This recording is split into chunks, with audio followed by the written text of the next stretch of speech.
So magandang araw kabole. Sa video nito pag-uusapan natin yung Game 1 po ng TNT kontra Ginebra kabole. And then of course, isa pong panibagong free agent kabole ang pwedeng pag-agawan kabole ng mga teams interesado po sa kanya. So mga hindi pa nakasubscribe, pakipindot naman po yung subscription button. Anthony Alon, shoutout po idol. Glenn Cagurin, sasabihin nila sila ang greatest team ng PBA. Pero may farm team, kaya naman sideways pang barangay team lang pagdating sa ESL. Of course, talaga nakakalungkot, yung naging itsura po ng San Miguel Beermen. Actually, dito po sa ESL, we did not expect them, kabole, to do that badly, kabole.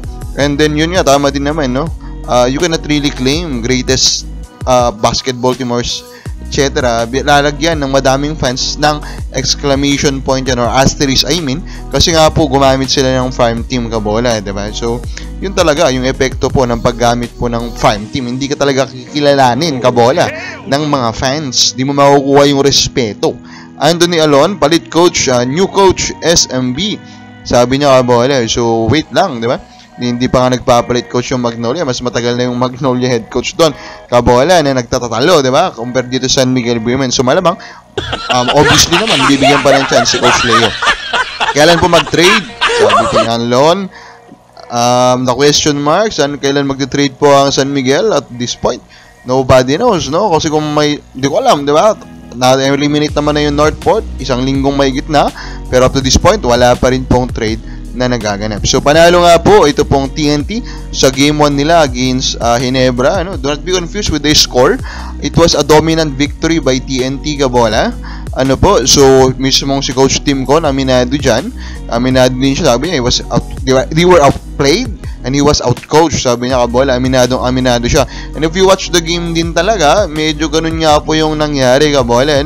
So, TNT, although pwede mo rin kasi sabihin naman din na tama naman, maganda talaga yung opensa po. Naging smooth po yung run ng TNT. Pero away din. Yung matira nila sa labas din. Pumapasok lang, more than the usual rate. Pero obviously naman, marami din talaga sila na-create na open shot. Pero overall, of course, deserving na manalo doon ang TNT.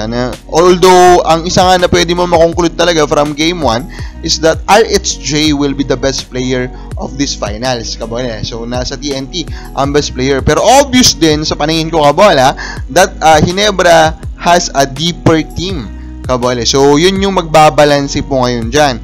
Although, yun nga, may mga health concerns like Troy Rosario, kabola, mukhang hindi pa po siya healthy. Pero overall, ganun po yung magiging, kumbaga, discussion dito, kabola, diba? Paano yung ma-maximize ni Coach Tim Cone yung lamang niya in terms of depth, kabola. While on the other hand naman, paano yung ma-maximize ni Coach Chot Reyes, kabola, na nasa kanya yung best player sa series nito, which is RHJ, kabola. Now, take note, hindi pa 100% dyan si RHJ kasi nga po, he's undergoing Ramadan.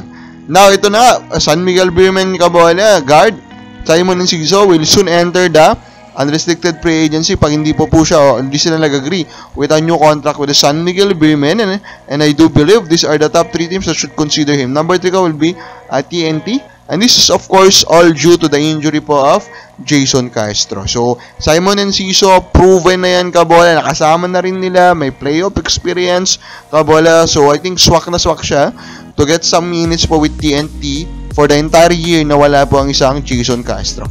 Number 2 on Northport, Batang Pier, ito naman, still the team that is most in need of a starting caliber guard ngayon, kabola, is Northport, Batang Pier. Ang Ciso, pwede bang sabihin ni starting caliber siya? May katandaan na rin kasi, kabola, pero still he is a quality guard. So, they can always target him. Number 1 ko will be Terrafirma / Stronghorse, kabola. Now, if Terrafirma wants to contend, then they should try to get as many talented players as possible. And of course, proven naman na yung talent ni Enciso. Although yun nga, questionable lang talaga kung siya po ay starting caliber pa rin po hanggang ngayon. Kababala, sino dapat ang mag-try o mag-offer po for Enciso? Comment na po sa baba.